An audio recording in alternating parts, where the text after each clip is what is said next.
नमस्कार, देवभूमि समाचार में आपका स्वागत है। आपके साथ मैं रीना झाबालियान। खबरों का रुख करेंगे, लेकिन उससे पहले एक नजर डालते हैं इस वक्त की हेडलाइंस पर। मुख्यमंत्री पुष्कर सिंह धामी ने वर्चुअली ली नंदा देवी राजजात यात्रा को लेकर बैठक। यात्रा के सफल संचालन के लिए उच्च स्तरीय समिति का गठन करने के निर्देश, विभागों को समन्वय बनाकर काम करने की सलाह। हेलीकॉप्टर हादसों पर नैनीताल हाईकोर्ट ने लिया स्वतः संज्ञान। लगातार हो रहे हादसों पर सरकार से मांगा जवाब। सरकार बताएगी चारधाम यात्रा मार्ग पर तैनात हेलीकॉप्टर कितने सुरक्षित, कांग्रेस भी हमलावर। दून में स्वास्थ्य विभाग और सूचना विभाग ने संयुक्त लगाया स्वास्थ्य कैंप। पत्रकारों का हुआ स्वास्थ्य परीक्षण। सीएम के निर्देश पर उठाया गया ये सराहनीय कदम। हल्द्वानी पुलिस ने किया भोगेंद्र सिंह की हत्या का खुलासा। वारदात में शामिल 3 आरोपियों को किया गिरफ्तार। पैसों के लेन देन के चलते उतारा था मौत के घाट। और चलिए अब बुलेटिन की शुरुआत कर लेते हैं। दिल्ली दौरे के दौरान मुख्यमंत्री पुष्कर सिंह धामी ने वर्चुअली नंदा देवी राजजात यात्रा 2026 की तैयारियों को लेकर समीक्षा बैठक की और इस दौरान सीएम धामी ने मुख्य सचिव को निर्देश दिए कि नंदा राजजात यात्रा के सफल संचालन के लिए उच्च स्तरीय समिति का गठन किया जाए। साथ ही पिछली यात्राओं के अनुभवों को ध्यान में रखते हुए बेहतर व्यवस्था सुनिश्चित की जाए। यात्रा से संबंधित सभी पैदल मार्गों की अच्छी व्यवस्था के अलावा स्वच्छता का भी विशेष ध्यान रखा जाए। बता दें, सीएम धामी ने यात्रा को भव्य बनाने के लिए सभी विभागों को आपसी समन्वय बनाकर काम करने और नंदा राजजात यात्रा समिति के सदस्यों से सुझाव लेने के लिए कहा है। चारधाम यात्रा के दौरान हेलीकॉप्टर हादसों को लेकर हाईकोर्ट सख्त नजर आ रहा है। हाईकोर्ट ने बढ़ते हादसों को लेकर धामी सरकार से जवाब मांगा है, तो वहीं पूर्व मुख्यमंत्री हरीश रावत ने भी हेली सेवा में बढ़ती जा रही लापरवाही को लेकर सरकार पर निशाना साधा है। देखिए रिपोर्ट। हेलीकॉप्टर हादसों पर हाईकोर्ट ने पूछा सवाल। बढ़ते हादसों के लिए आखिर कौन जिम्मेदार? उत्तराखंड सरकार से हाईकोर्ट ने मांगा जवाब। उत्तराखंड में लगातार हो रहे हेलीकॉप्टर हादसे को लेकर नैनीताल हाईकोर्ट सख्त नजर आ रहा है। हेली हादसों पर स्वतः संज्ञान लेते हुए हाईकोर्ट ने धामी सरकार से जवाब मांगा है।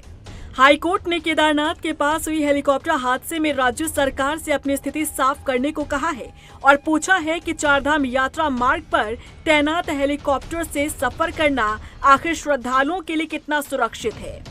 बता दें कि रविवार को हुए केदारनाथ हादसे में हेलीकॉप्टर में सवार सभी 7 लोगों की मौके पर ही मौत हो गई थी और ये कोई पहला हेलीकॉप्टर हादसा नहीं था, बल्कि इस साल चारधाम यात्रा शुरू होने के बाद से कई हेलीकॉप्टर हादसे का शिकार हो चुके हैं। कभी इमरजेंसी लैंडिंग तो कभी हेलीकॉप्टर क्रैश में लोगों की मौत ने कई सवाल खड़े कर दिए हैं। यात्रा शुरू होने के बाद 5 हेलीकॉप्टर दुर्घटनाएं सामने आ चुकी हैं और उनमें 13 लोगों की मौत होने पर अदालत ने सरकार से अपनी स्थिति साफ करने को कहा है और अपना जवाब दाखिल करने के लिए कहा है। इस मुद्दे पर चिंता जाहिर करते हुए हाईकोर्ट ने राज्य सरकार से यात्रा मार्ग पर श्रद्धालुओं की सुरक्षा के संबंध में सवाल पूछे हैं। अदालत ने पूछा कि यात्रा में इस्तेमाल किए जा रहे हेलीकॉप्टर क्या तय कार्यक्रम के हिसाब से संचालित हो रहे हैं, क्या इसमें नियमों का पालन किया जा रहा है। कोर्ट ने ये भी कहा कि खराब मौसम में हेलीकॉप्टर उड़ाना विनाशकारी हो सकता है और संबंधित अधिकारियों को श्रद्धालुओं की सुरक्षा को ध्यान में रखते हुए हर एहतियात बरतने के लिए कहा जाना चाहिए। वहीं उड़ानों की सुरक्षा के लिए नीति बनाने के भी निर्देश दिए गए हैं। वहीं उत्तराखंड में हो रहे हेलीकॉप्टर हादसों को लेकर पूर्व मुख्यमंत्री हरीश रावत ने भी सरकार पर निशाना साधा है।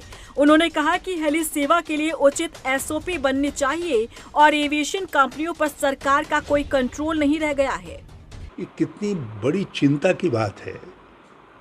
ये अभी तक आपके पास एसओपी नहीं है। हमने जब शुरुआत की थी तो एसओपी बनाई थी और क्योंकि अब सिविल एविएशन सेक्टर इतना ग्रो कर गया है तो आप नए तरीके से आज की चुनौतियों के हिसाब से बनानी पड़ेगी। आपने अभी तक बनाई नहीं। आप ऐसा लग रहा है कि हमारा जो हवाई सेक्टर है यहाँ का वो हवाई कंपनियाँ निर्धारित कर रही हैं, सरकार निर्धारित नहीं कर रही है, उसका नियंत्रण सरकार नहीं कर रही है। ये तो जो है ये सरकार को चला रही है, सरकार से चलवा रहे हैं। उत्तराखंड में बढ़ते हेलीकॉप्टर हादसों को लेकर जहां हाईकोर्ट ने सख्त लहजे में सरकार से सवाल पूछा है, तो वहीं 2 दिनों तक लगी हेली सेवा पर रोक को बहाल कर दिया गया है। केदारनाथ के लिए फिर से हेली सेवा शुरू कर दी गई है, लेकिन बीते हेलीकॉप्टर हादसों के बाद क्या श्रद्धालुओं का विश्वास हेली सेवा पर कायम रह पाएगा? हेली कंपनियां फिर से यात्रियों का क्या विश्वास जीत पाएंगी? क्या बीते हादसों से हेली कंपनियां सीख ले पाएंगी? ऐसे कई सवाल हैं जो लगातार लोगों के जहन में उठ रहे हैं। उधर राजधानी देहरादून में महानगर कांग्रेस ने बीजेपी प्रदेश प्रभारी दुष्यंत गौतम का पुतला दहन किया। इस दौरान कांग्रेसियों ने बीजेपी मुर्दाबाद के नारे लगाए और हेलीकॉप्टर हादसों पर बीजेपी प्रदेश प्रभारी दुष्यंत गौतम के दिए गए बयान की निंदा की। प्रदर्शन में शामिल महानगर कांग्रेस के अध्यक्ष जसविंदर सिंह गोगी ने कहा कि हेलीकॉप्टर हादसों पर दुष्यंत गौतम का दिया गया बयान बताता है कि बीजेपी को जनता से कोई सरोकार नहीं है और यही वजह है कि हेली सेवा कंपनी चारधाम यात्रा में मनमानी कर रही है। देखिए, चारधाम यात्रा में जिस तरह से हेलीकॉप्टर क्रैश हो गए, ये बहुत ही चिंताजनक विषय है, कुछ नहीं विषय है। और उसके उपरांत भाजपा के प्रभारी दुष्यंत गौतम जी का जो बयान आया है वो बहुत ही आपत्तिजनक बयान है और इसकी जितनी भी निंदा की जाए उतनी कम है। इन तमाम बिंदुओं को लेकर आज हम लोगों ने भाजपा प्रभारी दुष्यंत गौतम जी का पुतला दहन किया और अपना विरोध दर्ज किया है और राजनीति में इस तरह के व्यक्तियों के लिए कोई जगह नहीं।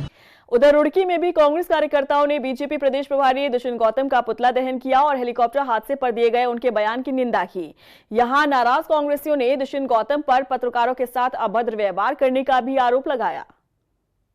रुड़की में पिछले दिनों दुष्यंत गौतम जो हमारे भाजपा के प्रभारी हैं या सह प्रभारी मुझे मालूम नहीं, वो रुड़की आए थे और उनसे रुड़की के एक जिम्मेदार पत्रकार ने अहमदाबाद की और केदारनाथ की जो हेलीकॉप्टर दुर्घटना हुई उनके बारे में सवाल जवाब किया। तो सवाल का जवाब देने के बजाय उन्होंने पत्रकार के साथ अभद्रता की और पत्रकार को कहा कि आप वो चलाइए हेलीकॉप्टर जो गिरता ना हो, जिसमें ना मरने की गारंटी हो। अरे जिम्मेदारी आपकी है, सरकार में आप हैं। जो सिविल एविएशन के बाईलॉज हैं उसमें सुबह 6 बजे से शाम के 5:30 बजे या 6 बजे के बीच में ही उड़ान भरी जा सकती है और ये जो हेलीकॉप्टर है जो उत्तराखंड में क्रैश हुआ ये 5:21 पर हो गया। तो जिम्मेदार कौन है, पत्रकार है या आप हैं? मंगलवार को राजधानी देहरादून में स्वास्थ्य विभाग और सूचना विभाग ने संयुक्त स्वास्थ्य सुरक्षा कैंप का आयोजन किया। इसमें पत्रकारों का निःशुल्क स्वास्थ्य परीक्षण किया गया। इस मौके पर स्वास्थ्य सचिव आर राजेश कुमार और सूचना महानिदेशक बंशीधर तिवारी ने बताया कि सीएम धामी के निर्देश पर यह सराहनीय कदम उठाया गया है। उन्होंने कहा कि मुख्यमंत्री सीएम धामी ने साफ कहा है कि पत्रकार हमारे लोकतंत्र की आत्मा हैं। उनकी जिम्मेदारियों के साथ उनका स्वास्थ्य भी सरकार की प्राथमिकता है, लिहाजा ऐसे स्वास्थ्य शिविर का आगे भी आयोजन किया जाएगा। देखिए, आज माननीय मुख्यमंत्री जी के निर्देशों के क्रम में सूचना निदेशालय में स्वास्थ्य विभाग और सूचना विभाग के कंबाइंड एफर्ट्स से आज ये मेडिकल हेल्थ कैंप ऑर्गेनाइज किया जा रहा है और इसमें ना सिर्फ हमारे जो पत्रकार बंधु हैं बल्कि उनके जितने भी फैमिली मेम्बर्स हैं उनका यहाँ पे निःशुल्क इलाज भी किया जा रहा है और यहाँ पे उनके जो छूट भी गए हैं उनके आयुष्मान कार्ड भी बन रहे हैं। और यहाँ पे दून मेडिकल कॉलेज से जितने भी हमारे स्पेशलिस्ट हैं और सुपर स्पेशलिस्ट हैं यथा हमारे न्यूरोलॉजिस्ट हैं, कार्डियोलॉजिस्ट हैं, यूरोलॉजिस्ट हैं, ऑर्थो के डॉक्टर्स हैं, जनरल सर्जन्स हैं, फिजिशियंस हैं, सभी लोगों का जो है यहाँ पे प्रतिभाग हुआ है। में कुछ दुखद घटनाएं हुई और माननीय मुख्यमंत्री जी ने उनका संज्ञान लिया और उन्होंने कहा कि पत्रकार बंधुओं के लिए स्वास्थ्य विभाग के सहयोग से निःशुल्क स्वास्थ्य जो शिविर है हेल्थ कैंप आयोजित किया जाए और आज इसका आयोजन किया गया है। इसमें सभी प्रकार की जाँचें और जो भी चाहे कार्डियो का है, स्किन का है, गायनी का है, सारी यहाँ पर सुविधा जांच की है और सभी इस तरह का जो विशेषज्ञ डॉक्टर हैं इन बीमारियों के लिए वो लोग भी यहाँ बैठे हुए हैं और सचिव स्वास्थ्य ने भी इसका निरीक्षण किया है। उन्होंने कहा है कि जो भी अगर कोई जांच में इस तरह की बीमारी प्रकट होती है, पकड़ में आती है, उसका फॉलोअप भी लिया जाए और कंप्लीट उसका जो उपचार किया जाए। यूं तो देश में पहले से ही बेटी बचाओ बेटी पढ़ाओ अभियान चल रहा है जिसे बीजेपी ने शुरू किया था, लेकिन अब कांग्रेस भी बेटी बचाओ अभियान शुरू करने जा रही है जिसका मकसद है महिला अपराध के बढ़ते ग्राफ को कम करना। आखिर क्या है कांग्रेस का प्लान, देखिए इस रिपोर्ट में। उत्तराखंड में बढ़ते महिला अपराध को देखते हुए कांग्रेस जल्द ही बेटी बचाओ अभियान शुरू करने जा रही है। उत्तराखंड में महिला अपराधों में वृद्धि एक चिंताजनक मुद्दा है। नेशनल क्राइम रिकॉर्ड्स ब्यूरो यानी एनसीआरबी की 2023 की रिपोर्ट के मुताबिक उत्तराखंड हिमालय राज्यों में महिला और बच्चों के खिलाफ अपराधों में पहले स्थान पर है।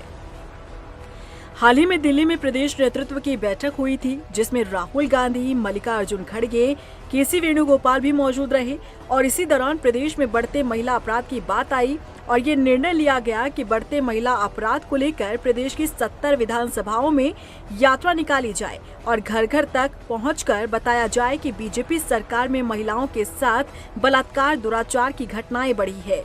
सरकार की विफलताओं से भी जनता को अवगत कराया जाए। देखिए, हम लोगों ने ये प्लान करा क्योंकि जब हम लोग पूरी लीडरशिप दिल्ली गई थी, राहुल जी, खड़गे जी और केसी वेणुगोपाल जी मीटिंग में थे, तो महिला अपराधों पे उत्तराखंड की बात आई और उसमें हम लोगों ने सोचा है कि पूरे 70 की 70 विधानसभाओं में जो पिछले 3 साल में और उससे पहले के 5 साल में महिला अपराध लगातार उत्तराखंड में बढ़ रहे हैं, उस पर एक यात्रा निकाली जाए, घर घर तक हम लोग पहुँचें और बताएं कि इस सरकार में महिलाओं के साथ, बेटियों के साथ जो बलात्कार, दुराचार की घटनाएं बढ़ी हैं वो कितनी बड़ी हैं और उसमें सरकार की जो नाकामी है, जो फेलियर्स है, उसके बारे में लोगों को बताएंगे।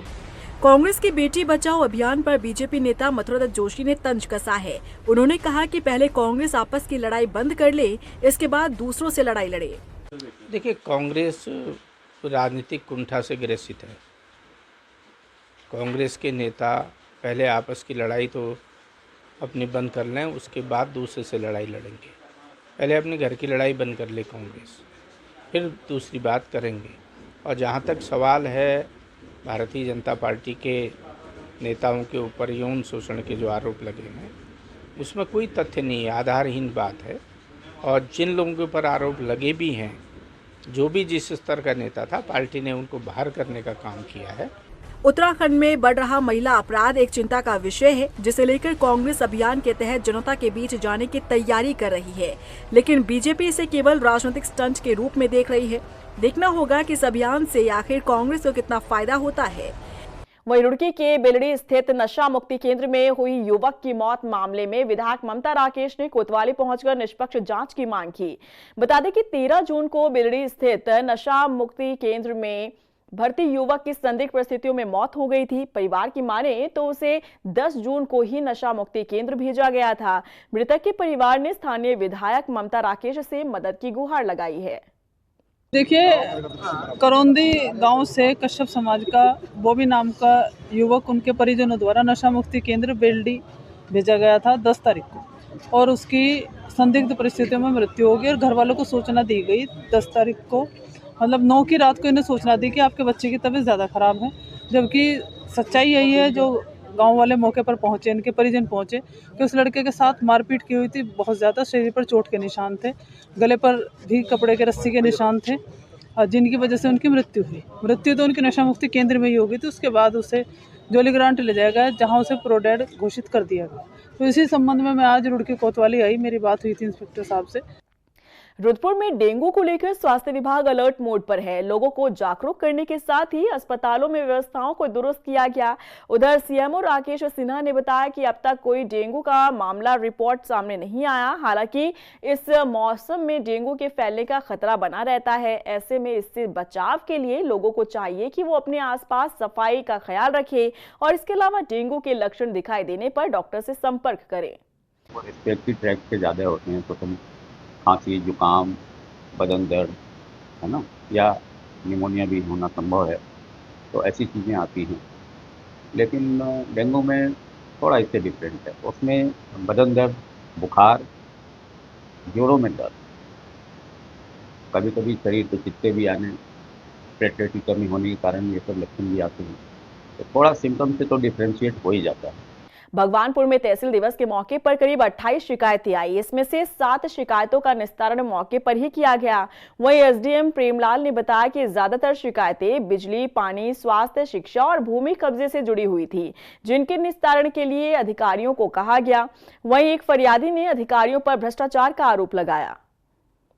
तहसील दिवस में कुल मिलाकर 28 शिकायतें प्राप्त हुई हैं और 7 शिकायतों का मौके पर ही, क्योंकि कुछ शिकायतें ऐसी थी जो कि कोर्ट से रिलेटेड हैं, कुछ शिकायतें पेंशन की थी जो कि यहीं पर जो है उनका निस्तारण किया गया और 21 शिकायतें जिस विभाग की थी वो उनको भेज दिया गया है और अधिकतर शिकायतें लैंड प्रॉब्लम से रिलेटेड हैं जो कि हमारे ग्रामीण क्षेत्र की हैं और उसको नाली की हैं, पानी की समस्या, पानी को लेकर की है। तो वो हमारे जो तहसील स्तरीय अधिकारी हैं और हमारे तहसील के कानून को नायब तहसीलदार हैं उनको निर्देशित किया गया है। यूनियन बैंक में 2 साल पहले मेरा अकाउंट हैक हुआ था, पैसे कटे थे 22 से 22.5 हज़ार रुपये। अब मैं सऊदी में था, 2 साल पहले भाई को कॉल करके ये अकाउंट बंद कराया था। अब मैं सऊदी से वापसी आया हूँ तो मुझे रीओपन कराना है। रीओपन कराने के लिए मुझे 3 दिन हो गए बैंक के चक्कर काटते हुए। बैंक में ना तो अधिकारी है और ना सही से काम हो रहा है, इसलिए हम अपनी शिकायत लेके अधिकारी के पास आए थे, यहाँ पे एसडीएम के पास में। गदरपुर पहुंची अनुसूचित जनजाति आयोग के अध्यक्ष लीलावती राणा ने अनुसूचित जनजाति के किसानों की समस्याओं को सुना और कार्यक्रम में आयोग के सदस्य बाबू सिंह तोमर और सुरेंद्र सिंह राणा के साथ ही एसडीएम भी मौजूद रहे। इस मौके पर आयोग के सदस्य बाबू सिंह तोमर ने बताया कि ज्यादातर समस्या जमीन विवाद से जुड़ी हुई थी और कुछ का मौके पर ही निस्तारण किया गया। जी, हमारे यहाँ जो जनजाति आयोग की तरफ से गदरपुर में आज 22 फाइलें यहाँ आई थी जो पुरानी पेंडिंग फाइलें थीं, जिसका ना तो निस्तारण हुआ था और न ही इनका कुछ जवाब आया था। इसलिए हमने यहाँ आयोग के माध्यम से, आयोग की टीम से आके यहाँ हमने कार्यक्रम रखा है। हमारे साथ में तहसील गदरपुर के एसडीएम साहब, तहसीलदार, पटवारी तहसीलदार कानूनगो, वाकई मेरे साथ में आए हुए आयोग के सदस्य सुरेंद्र सिंह राणा जी और बाबू सिंह तोमर जी मेरे साथ में आए हुए हैं। अभी 9 फाइलों का निस्तारण करीब हो चुका है। हल्द्वानी पुलिस ने पिछले दिनों की गई भोगेंद्र सिंह की हत्या का खुलासा किया है। पुलिस ने हत्या की वारदात में शामिल 3 आरोपियों को गिरफ्तार किया। एसपी सिटी प्रकाश चंद ने बताया कि मुख्य आरोपी बालम सिंह बिष्ट ने अपने 2 साथियों के साथ मिलकर भोगेंद्र सिंह की हत्या की थी। बताया जा रहा है कि पैसों के लेन देन को लेकर विवाद था, जिसके चलते भोगेंद्र सिंह को पैसे देने के बहाने टांडा जंगल में बुलाया गया, सिर पर वार कर उसकी हत्या कर दी गई। देखिए, टांडा जंगल में एक अज्ञात शव की सूचना पर पुलिस ने तफ्तीश शुरू की थी। सर्वप्रथम तो इसकी शिनाख्त के प्रयास किए गए। अंततः इसकी शिनाख्त भोगेंद्र सिंह गढ़मुक्तेश्वर हापुड़ के रूप में हुई। इसके पुत्र करण चौहान द्वारा इसकी शिनाख्त की गई। उनके द्वारा तहरीर के आधार पर पुलिस ने एफआईआर दर्ज की और इसका हत्यारों का पता लगाने का हमने टीम बनाई, जिसमें सीयू सिटी के नेतृत्व में टीमें बनी थी, जिसमें कि एसएचओ हमारे हल्द्वानी, एसएसआई, हमारी सर्विलांस टीम और हमारे सीसीटीवी के जो वो हैं, उन्होंने काफ़ी सर्च करने के बाद अंततः 3 हत्यारे पकड़े गए। किच्छा के गिरधरपुर में करंट लगने से हुई लाइनमैन की मौत पर कार्रवाई करते हुए ऊर्जा निगम उपखंड अधिकारी ने Correia sub station operator Arhan और सुपरवाइजर नसीम अहमद की लापरवाही मानते हुए उन्हें सेवा मुक्त कर दिया है। बता दें कि घटना 15 जून की है। जानकारी के मुताबिक लाइनमैन शिव कुमार को मेटल इंडस्ट्री में फ्यूल उड़ने की जानकारी मिली थी। शिव कुमार ने सब स्टेशन में कॉल करके शटडाउन ले लिया, लेकिन लाइन पकड़ते ही वो करंट से झुलसकर नीचे गिर गया और कुछ देर बाद उसकी मौत हो गई। कुरैया में जो अभी हमारा नया बिजली घर खुला है उसका शटडाउन लिया, तो शटडाउन लेने के बाद जब वो पोल में चढ़े हैं सीढ़ी लगा करके, तो उनकी द्वारा जो हमारे सुरक्षा उपकरण यहाँ पर दिए गए हैं, हाथ में दस्ताने होने चाहिए, पाँव में बूट होना चाहिए, सर में हेलमेट होना चाहिए और सेफ्टी बेल्ट पहना हुआ होना चाहिए, ये सारे उपकरण सारे बिजली घरों में रखे हुए हैं, लेकिन उसका उपयोग उनके द्वारा नहीं किया गया। ये उनकी चूक रही है। और बिजली घर में बैठे हुए जो एसएसओ था उसको अपने अवर अभियंता को पूछना चाहिए था कि भाई मैं ये शटडाउन दूँ या न दूँ। उनके द्वारा यह पूछा भी नहीं किया और बिना पूछे हुए शटडाउन लाइनमैन को दे दिया, जिससे एक घातक दुर्घटना घटित हो गई।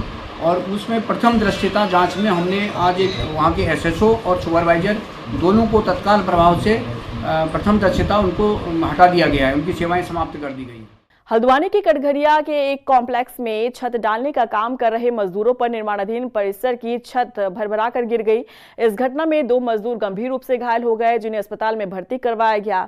वहीं परिसर में हुए इस हादसे के बाद से प्राधिकरण के ऊपर कई तरह के सवाल खड़े हो रहे हैं। उधर एसपी सिटी प्रकाश चंद ने बताया कि पूरा मामला पुलिस के संज्ञान में है। फिलहाल परिसर को सील कर दिया गया है और आगे की कार्रवाई प्राधिकरण के स्तर पर होगी। 1.5 घंटा पहले यहाँ पे ये कॉम्प्लेक्स का छत डल रही थी और उतने में क्या हुआ कि नीचे इनको लगा कि कमज़ोर हो गया है बेस, तो ये नीचे दो लेबरों को इन्होंने नीचे बेस को देखने के लिए भेजा। उतने में ही ये पूरा कॉम्प्लेक्स जो है नीचे आ गया और नीचे आने से वो 2 लेबर दब गए। ये कटगरिया क्षेत्र में एक निर्माणाधीन कॉम्प्लेक्स जिसमें कि लेंटर डालने का कार्य किया जा रहा था, वो अचानक ढह गया, जिसकी चपेट में 2 लेबर आई थी, जिनको हॉस्पिटल भिजवाया गया। वो दोनों खतरे से बाहर हैं, ठीक है। पुलिस द्वारा उसको फ़िलहाल सील कर दिया गया है और ये कैसे ढहा, क्यों ये घटना हुई, इसकी जांच की जा रही है। उधर मंगलौर के मोहल्ला किला में 2 पक्षों के बीच जमीन विवाद को लेकर हंगामा हुआ। हरिद्वार रुड़की विकास प्राधिकरण ये लोग पहुंचे। यहां पहले पक्ष ने दूसरे पक्ष के मकान को अवैध बताकर ध्वस्तीकरण की मांग की, तो दूसरे पक्ष ने मकान से सभी दस्तावेजों को दिखाया। उसने आरोप लगाया कि कुछ लोग किसान यूनियन की आड़ में गरीबों का शोषण कर रहे हैं। फिर दोबारा उन्होंने काम चालू किया, फिर विभाग ने रुकवाया। ऐसा ही अदला बदली चलती रही और थोड़ा करके वो काम पूरा होता चला गया। अवैध जमीन पर वो आदमी जो पोशाक और भ्रष्ट अधिकारियों का उसके पीछे हाथ है। अभी सूत्रों की जांच कर रही है भारतीय किसान यूनियन क्रांति। जल्दी ही एक प्रेस वार्ता करके एचआरडीए के खिलाफ धरना प्रदर्शन या प्रेस वार्ता करें। उधर दिनेशपुर में युवक ने संदिग्ध परिस्थितियों में आत्महत्या कर ली। परिवार की माने तो बेटा निजी कंपनी में काम करता था, रोज की तरह घर लौटा और कमरे में जाकर फांसी लगा ली। देर रात जब कमरे से बेटा बाहर नहीं आया तो परिवार ने दरवाजा खटखटाया। कोई हरकत नहीं होने पर दरवाजे को तोड़ा गया। 10:30 बजे के करीब रात को अचानक हमारा लड़का आके देख गया। बाकी हमें तो समझ में नहीं आ रहा है कि मौत किस कारण से हुआ। बाकी अस्पताल में ले गया था, उसको वहाँ मृत्यु घोषित कर दिया। फिर पुलिस वालों को हमने घर में बुलाया और उनके कब्जे में लिया और वो पोस्टमार्टम के लिए भेज। और इसी के साथ फिलहाल इस बुलेटिन में बस इतना ही, लेकिन चलते चलते एक नजर डालते हैं इस वक्त की हेडलाइंस पर। मुख्यमंत्री पुष्कर सिंह धामी ने वर्चुअली ली नंदा देवी राजजात यात्रा को लेकर बैठक। यात्रा के सफल संचालन के लिए उच्च स्तरीय समिति का गठन करने के निर्देश, विभागों को समन्वय बनाकर काम करने की सलाह। हेलीकॉप्टर हादसों पर नैनीताल हाईकोर्ट ने लिया स्वतः संज्ञान। लगातार हो रहे हादसों पर सरकार से मांगा जवाब। सरकार बताएगी चारधाम यात्रा मार्ग पर तैनात हेलीकॉप्टर कितने सुरक्षित, कांग्रेस भी हमलावर। दून में स्वास्थ्य विभाग और सूचना विभाग ने संयुक्त लगाया स्वास्थ्य कैंप। पत्रकारों का हुआ स्वास्थ्य परीक्षण। सीएम के निर्देश पर उठाया गया ये सराहनीय कदम। हल्द्वानी पुलिस ने किया भोगेंद्र सिंह की हत्या का खुलासा। वारदात में शामिल 3 आरोपियों को किया गिरफ्तार। पैसों के लेन देन के चलते उतारा था मौत के घाट।